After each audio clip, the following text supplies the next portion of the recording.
Congresswoman McKinney, Dr. Khan, Mr. McIlvaine, fellow citizens, it is an honor to be here today to discuss some of the most serious issues ever to present themselves before a free people.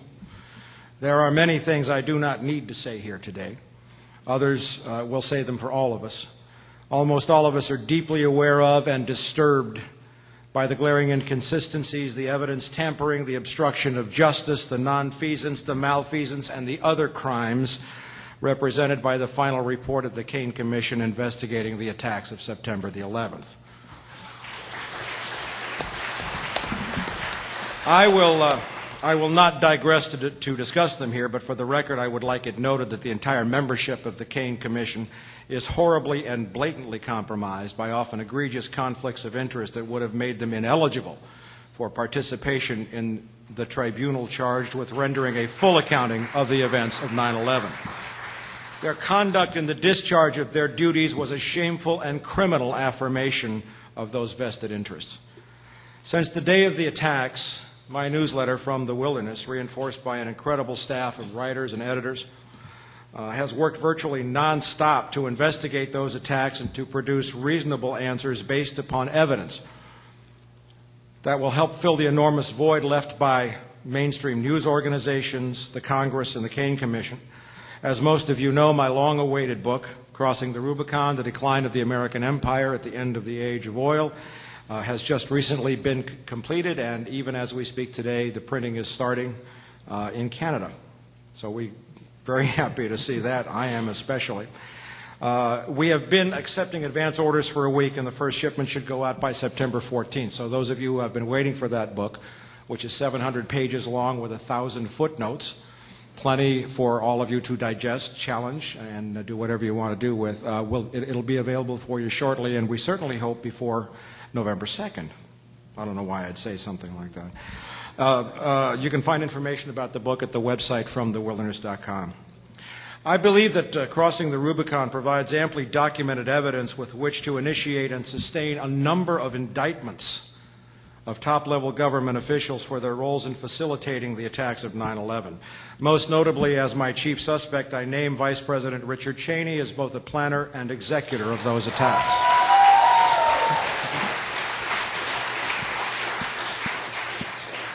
In order to complete my book, I chose to focus on a clear and unmistakable evidentiary record based upon written records, statements of key officials, evidence presented under oath, and first-person interviews and investigations conducted by me directly in pursuit of information that discloses the truth about September the 11th.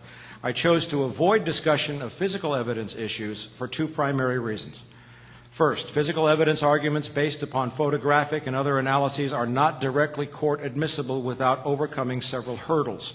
First, a clear and irrefutable chain of custody, backed up by affidavits or sworn testimony, is required to even get such evidence admitted at trial. Secondly, such evidence is by definition only presentable in court at a time presentable or identifiable in court or discussable in court by means of expert witness testimony, which is often subject to intense courtroom debate and judged only by the amount of money which can be brought to bear to produce experts to either validate or refute it. In writing Crossing the Rubicon, I decided that the primary audience that I wanted to reach was the American people as a whole. I thought it best to present them with a book that I could say was legally admissible in court on its face, since no interpretation was required and no chain of custody issues presented themselves with regards to footnotes or verifiable records. The possibility of evidence tampering has been removed, since all footnotes lead either to verifiable public record sources or are the work product of interviews conducted and recorded by me that I recount in the book as I would sworn testimony of a detective under oath. Since I have only 15 minutes to deliver my prepared remarks before going to questions, let me begin by briefly summarizing my findings, briefly, and disclosing information which has never been made public until today. Crossing the Rubicon is a detective story that gets to the innermost core of the 9/11 attacks. It places 9/11 at the center of a desperate new America created by specific named individuals in preparation for peak oil, an economic crisis like nothing the world has ever seen. It looks at the crime from the viewpoint of a homicide investigator who must, in order to establish guilt, examine and identify the motive, means, and opportunity for the commission of the crime. The attacks of September 11, 2001 were the pretext for the American and, to a lesser extent, the British and the Israeli empires to begin seizing by force those energy supplies needed to sustain their power, hegemony, whether regional or global, and their teetering economies. Both governments were involved well before the attacks occurred. The attacks of 9/11 were accomplished through an amazing orchestration of logistics and personnel. Former National Security Advisor and Counterterror Advisor Richard Clarke has postulated that such a conspiracy could never be kept a secret. Too many people would have been involved, he insisted in his recent book, Against All Enemies. On this point, I disagree with Clarke completely, and point to the fact that the Manhattan Project, which developed the atom bomb, and the stealth fighter project were both successfully kept secret. The numbers of people involved in both of those projects far exceeded the numbers of people within the United States government required to execute 9/11. However, I must express a deep debt of gratitude to Richard Clarke, for in his book he left a very compelling trail of breadcrumbs, contradictions to the sworn testimony and written records submitted, often under oath, of our highest leaders, and the hard evidence which provided me with the leads I needed to break open and answer the whodunit part of 9/11. For me, the pivotal evidence, absolutely demonstrating direct government complicity in and management of the attacks, was found in a number of undisputed yet virtually unaddressed war games that I have shown were being conducted, coordinated, and or controlled by Vice President Dick Cheney or his immediate staff on the morning of September the 11th. The names of those war games are known to include Vigilant Guardian, Vigilant Warrior, Northern Guardian, Northern Vigilance, and Tripod 2. There is a possibility that Northern Guardian is a duplicate name, but the remaining exercises are indisputably separate events with different objectives. All have been reported by major press organizations relying on undisputed quotes from participating military and FAA personnel. They have also been confirmed by NORAD press releases.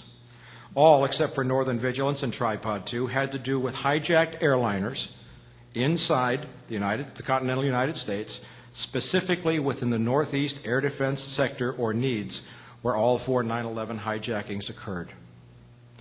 According to a clear record, some of these exercises involve commercial airline hijackings. In some cases, false blips or injects were deliberately inserted onto FAA and military radar screens, and they were present during at least the first attacks. Excuse me. This effectively paralyzed fighter response, because with only 8 fighters available in the region, there were as many as 22 possible hijackings taking place. Other exercises, specifically Northern Vigilance, had pulled significant fighter resources away from the Northeast U.S. just before 9/11 into northern Canada and Alaska. In addition, a close reading of key news stories published in the spring of 2004 revealed for the first time that some of these drills were live fly exercises, where actual aircraft, likely flown by remote control, were simulating the behavior of hijacked airliners in real life. All of this as the real attacks began. The fact that these exercises had never been systematically and thoroughly explored in the mainstream press, or publicly by Congress, or at least publicly in any detail whatsoever by the so-called independent 9/11 Commission, made me think that they might be the holy grail of 9/11. And that's exactly what they turned out to be.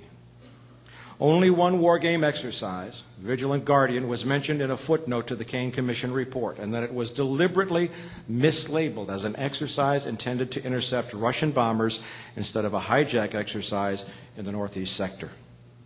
Even then, a deliberate lie was told to the American people as NORAD Commander General Ralph Eberhart testified to the Commission that the exercise actually expedited U.S. Air Force response during the attacks. Before the Commission's final hearing, I undertook a direct investigation in an attempt to learn more details about each of the exercises, and specifically who was controlling them or had planned them to take place on September the 11th. For it's abundantly clear, based upon the record of statements made by the U.S. Air Force and FAA personnel, that the games had effectively paralyzed fighter response during the attacks. While most of my queries, including the submission of direct written questions and telephone calls to NORAD, the Department of Defense, and the Joint Chiefs of Staff, resulted in stonewalling, that's a kind word, and did little to help clarify this key issue, One military officer revealed information that was, to say the least, startling. It confirmed my findings. After several phone calls and lengthy emails laying out what I had uncovered, I received a written response from 1st Air Force Public Affairs Officer Major Don Arias. In that response, he confirmed that the Joint Chiefs of Staff had been conducting a live-fly hijack drill on the day of September the 11th. The name of that exercise, Vigilant Warrior, had been revealed by Richard Clark on page 9 of his book as he quoted a statement made to him by then acting Joint Chiefs Chairman Richard Myers. To excerpt from Major Arias' May 14, 2004 email addressed to me, Mr. Ruppert, the book is in the mail. That's an Air Force book which describes a completely different set of attacks than the one the Keene Commission investigated. The NORAD-wide exercise we were in on 9/11 was indeed Vigilant Guardian. I also learned something that may help you with your research. The terms used for NORAD exercises have specific meanings.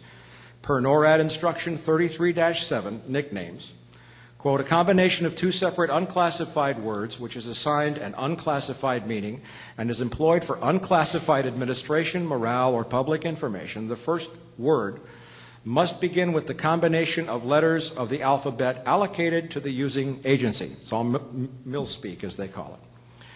A nickname is used exclusively to designate a drill or exercise. Exercise terms are used to prevent confusion between exercise directives with actual operations. That's the key sentence because they have to separate the exercises from real life, at least they're supposed to. Vigilant or amalgam means it is a HQ and headquarters NORAD sponsored exercise. Guardian means it is a multi-command CPX or command post exercise, meaning there's no live fly. So on 9/11, NORAD was conducting NORAD-wide multi-command command post exercises with no live flies. This covers the radar injects that were present on the FAA radar screens throughout New England and the Northeast sector on that day. Other exercise terms include Warrior, JCS, Joint Chiefs of Staff, Headquarter NORAD, sponsored field training exercise, or FTX, or live fly. Because 1st Air Force CONAR is an intermediate level of command, I may have to refer your questions to HQ NORAD, but I'll do what I can. But what he said was, we have General Richard Myers saying, Vigilant Warrior, we're in the middle of it. Richard Clark wrote it in the book. A NORAD officer here confirms that that was a live fly hijack drill in progress during the attacks. Have you ever heard of that before? Any of you? The full text in this of this and other correspondence and my direct questioning of DOD and military personnel is included in Crossing the Rubicon. Major Arias is going to be mentioned again very quickly here.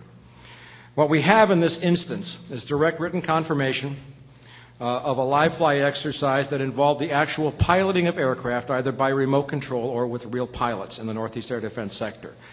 There are multiple confirmations of this, which are in the book. Other exercises use the injects, confusing both FAA and NORAD radar screens. And this would account for well-documented confusion over what might have been 22 different possible hijackings. It was impossible for the FAA or the Air Force personnel to tell which was which. With only 8 fighter aircraft available, the inexplicable delays in fighter response are now easy to comprehend. When New York writer Michael Caine, who I believe is here today, wherever you are, Mike, God bless you, approached General Eberhardt on an FTW assignment for my newsletter at the conclusion of the Commission's last public hearing and asked for information on all the other exercises, including Vigilant Warrior, Eberhardt's only response was, no comment. Other government agencies have fallen back on a simple the exercises are classified excuse and failed to provide any clarification at all. Same with the Caine Commission, several members of which were also questioned by Mike Caine. Nobody would talk.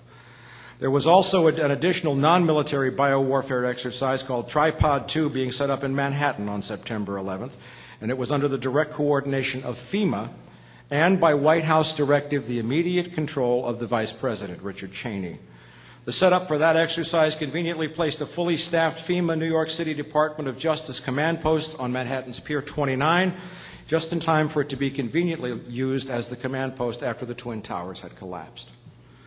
In reconstructing actual communications and chains of commands, I was extremely disturbed to find out that many officials in a position to take action that might have prevented the loss of life in the South Tower did not do so before Flight 175 became the second impact. This in spite of the fact that it was known and had been clearly communicated that Flight 175 had been off course, hijacked, and headed toward Manhattan for some 20 minutes. Included here are Vice President Richard Cheney, various NORAD officers and commanders, the FAA, and then Mayor Rudolph Giuliani. In examining transcripts of Giuliani's testimony before the Kane Commission, I find clear evidence suggesting that Mayor Giuliani committed perjury when he appeared before the Kane Commission this spring.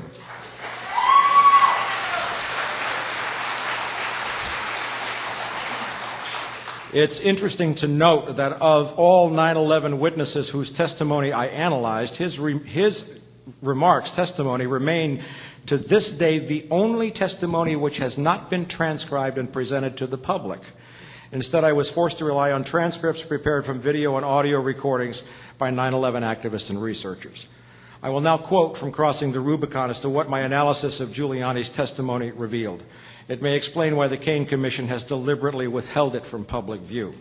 I want to thank first Kyle Hentz and Joe Friendly, who provided me with a written transcript of Giuliani's remarks, which I might add was independently verified through other recordings. We began, according to Giuliani, sometime after Flight 77 struck the Pentagon.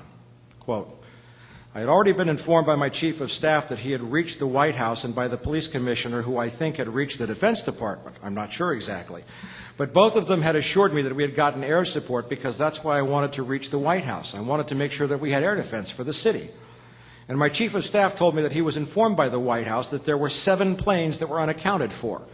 At this point, I knew of 2, and I heard reports that the Pentagon had been attacked, that the Sears Tower had been attacked, and several other things. Now, who had told, I'm speaking now, who had told Giuliani about the 2 missing planes before this? Such information must have originated with NORAD, NEADS, or the FAA. Those communications channels were obviously functioning at that time, but then why no warning? The only likely explanation here is that lower command levels, knowing that the National Command Authority, the White House, and the Pentagon had taken command, assumed that the warnings would come from higher up and thus be more quickly heeded. Now we go back to Giuliani. So I got through to the White House. Chris Hennick was on the phone, who was the deputy political director to President Bush. And I said to him, Chris, was the Pentagon attacked? And he said, confirmed. Note, the Pentagon was struck at 9:41. And then I asked him if we had air support. I said, do we have air support? Do you have jets out? Because I think we're going to get hit again. He said, quote, the jets were dispatched 12 minutes ago and they should be there very shortly and they should be able to defend you against further attack. It's Christmas. Sorry. Jingle bells, okay. Against further attack. And then he said, we're evacuating the White House and the Vice President will call you back very shortly. Note a number of mainstream press accounts, this is me, fixed the White House evacuation order between 9:41 and 9:45. I think it was a lot earlier. But thus there are 2 events fixing Giuliani's conversation with Hennick between 9:41 and 9:45. Are we to assume that no one in the White House had Giuliani's telephone number? He was a major player in the Republican Party, a strong supporter of George W. Bush. Why was he talking to a political director and not to the Pentagon or the Situation Room and the White House? Clark was there. Rice was there. The Situation Room was hooked up to NORAD, the Pentagon, the FAA, the FBI, everybody. He or somebody on his staff had the numbers. The problem with the Giuliani-Hennick call is that its timing is bounded by 3 parameters that don't fit. The call starts sometime after the Pentagon was hit at 9:41. Hennick tells Giuliani that fighters were dispatched 12 minutes ago to protect you, i.e. New York City, and we know that the only fighters sent to New York were sent from Otis Air Force Base at 8:46. 12 minutes after that would be 8:58. South Tower was struck at 9:03. The end of the Giuliani-Hennick call is followed immediately by the start of the Cheney-Giuliani call, see below, and the immediate collapse of the World WTC Tower at South Tower at 9:59. For the sake of argument, let's say that this conversation occurred 5 minutes after the Pentagon was struck. That would mean that the White House told Giuliani that fighter aircraft had been scrambled and sent to New York 7 minutes after 9:37 or 9:41, depending upon which timeline is used, or between 9:44 and 9:48. The final Kane Commission report, released on July 22nd, makes no mention of any fighters being sent to New York at this time. The only scramble order even close to Giuliani's account is the scrambling of fighters from Langley Air Force Base to protect Washington at 9:23. roughly matches the timing of Giuliani's conversation with Hennick. The former mayor's testimony appears to be referring to the Otis fighters that had been directed to establish a combat air patrol over New York. But that poses another problem, a big one. If this is the case, then Giuliani's testimony places the Otis scramble order almost an hour later than the official NORAD and NEADS accounts, Northeast Air Defense Sector. Were these some other fighter aircraft? If so, they have not been mentioned. And why did Hennick not mention the Otis fighters that were, according to NORAD and eyewitness accounts, already in a very visible low-altitude combat air patrol over Manhattan? Anybody here that day didn't hear or see the fighters? Giuliani should have been able to see and hear them. Every other New Yorker saw them. Are we to believe that Giuliani somehow remained oblivious to the fighters' presence? Are we to believe that no police or fire official told him that the fighters were there, that he couldn't hear them? The only available benchmarks suggest that the call from Cheney took place much earlier than Giuliani claims. If we reference it to when the scramble order was issued at Otis Air Force Base, the source of New York's fighter cover, 8:46 a.m., then Giuliani spoke to Hennick sometime around 8:58 or about 5 minutes before Flight 175 struck at 9:03. If Hennick knew about other missing planes, he was obviously getting information, at least indirectly, from NORAD and NEADS. From whom? A political guy getting this information. The Secret Service seems the most likely candidate since there are numerous records of their active involvement by this time. At that time, it was also known that Flight 175 had been en route to Lower Manhattan for 16 minutes. There is no mention of Hennick issuing any warning to the New York mayor that a second plane was about to attack.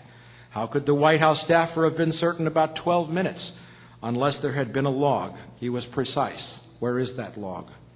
Why was a political staffer in possession of better data than the mayor of New York? What does this suggest then about the timing of the call that Giuliani then received from Dick Cheney immediately after talking to Hennick? I'm quoting Giuliani. And I put down the phone and within seconds got a call in another room from the vice president. I walked over to that room, picked up the phone. The White House operator was on the phone and said, "Mr. Mayor, the vice president will be on in a moment." At that point, I heard a click. The desk started to shake and I heard Chief Esposito, who was the uniformed head of the police department. I'm sure it was his voice. I heard him say, "The South Tower is down. The tower has come down." The South Tower collapsed at 9:59 and was recorded live by a multitude of cameras. This is confirmation that Cheney was making command decisions and in all communications loops at least by this time. But if the White House call took place at 8:58, then more likely, in conformity with what we have already established, Dick Cheney was actually hands-on much, much sooner.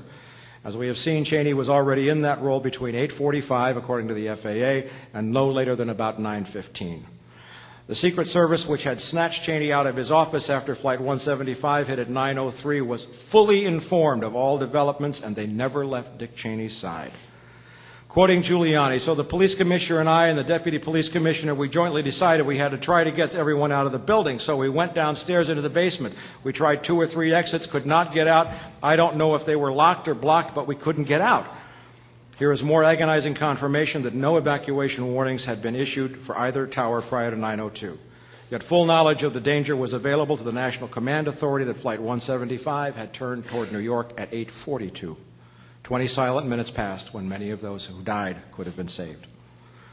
The failure to warn the occupants of the South Tower, in spite of what is now an irrefutable record, is not only a grave insult to the people of New York, but the implications are compounded by the fact that Major Don Arias, the same NORAD officer who provided me with written confirmation of a live fly exercise, had a brother working inside the World Trade Center during the attacks. While the entire national command system failed to issue any warning to the people in the World Trade Center, Major Arias was compelled to leave his post long enough to place a phone call over a standard phone line to call his brother to warn him to get out of the building. Nobody else would do it. All of this is abundantly documented in Crossing the Rubicon. There are many, many other instances of criminal conduct on the part of our government on September 11th and since. I could talk about the still unresolved issue of massive insider trading on the world's financial markets. I could talk about a multitude of specific warnings that were received but ignored by George W. Bush, Dick Cheney, and the entire administration.